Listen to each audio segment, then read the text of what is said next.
যারা এখান থেকে টিকিট কাটছে তাদের যে চিত্রটা আমি সামনে তুলে ধরলাম, এনারা রানিংয়ে এসে সকলের টিকিট কাটছে। এরা বিভিন্ন গন্তব্যস্থলে যারা দূরপাল্লায় মানে এখান থেকে ধর্মতলা থেকে যারা বিভিন্ন দূরপাল্লার টিকিট সংগ্রহ করছে দিনের দিন এসে আমাদের এই কাউন্টার থেকে, দেখুন কাউন্টার, এই যে কাউন্টার নাম্বার 3 দেওয়া আছে, এখান থেকে আপনি দীঘা, তারপরে আপনার বকখালি, নামখানা,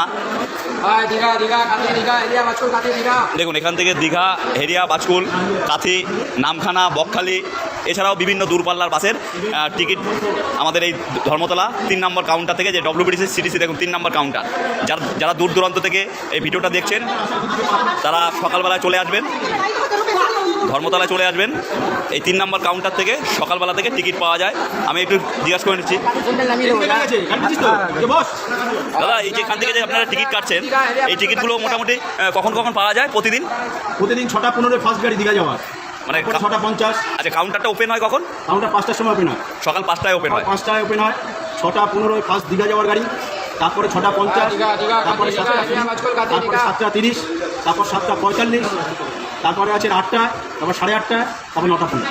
এই হচ্ছে নন এসি গাড়ির লিস্ট। এর মধ্যে এসি গাড়িও আছে, 7টা 5 ফার্স্ট এসি গাড়ি, 7টা 55 তারপরের গাড়ি, আর তারপরের গাড়ি 8টা 45। এগুলো সব এসি গাড়ি? এই 3টে এসি গাড়ি, বাদ বাকিগুলো সব নন এসি। আচ্ছা, নন এসির ভাড়া কত? নন এসি ভাড়া এখন 145 দীঘা গাড়ি। দীঘা গাড়ি। আর আপনার এসি গাড়ির ভাড়া? এসি গাড়ি ভাড়া 370 টাকা দীঘা। এ কি প্রতিদিন সার্ভিস পাওয়া যায়? প্রতিদিন স্যার, প্রতিদিন সার্ভিস পাওয়া যায়। এছাড়াও কোথায় কোথায় টিকিট পাওয়া যায় এখান থেকে? এখান থেকে ধর্মতলা এটাই কাউন্টার, সরকারি বাস স্ট্যান্ড এটাই কাউন্টার। এখান থেকে এখান থেকে বকখালি যাওয়ারও টিকিট পাওয়া যায়? গাড়ি পাওয়া যাবে, মায়াপুর পাওয়া যাবে, বিষ্ণুপুর পাওয়া যাবে। মায়াপুর, বিষ্ণুপুর পাওয়া যায়। তা যেমনটা শুনলেন, এই কাউন্টার থেকে বিভিন্ন দূরের গন্তব্যস্থলের টিকিট আপনারা এখান থেকে পাবেন।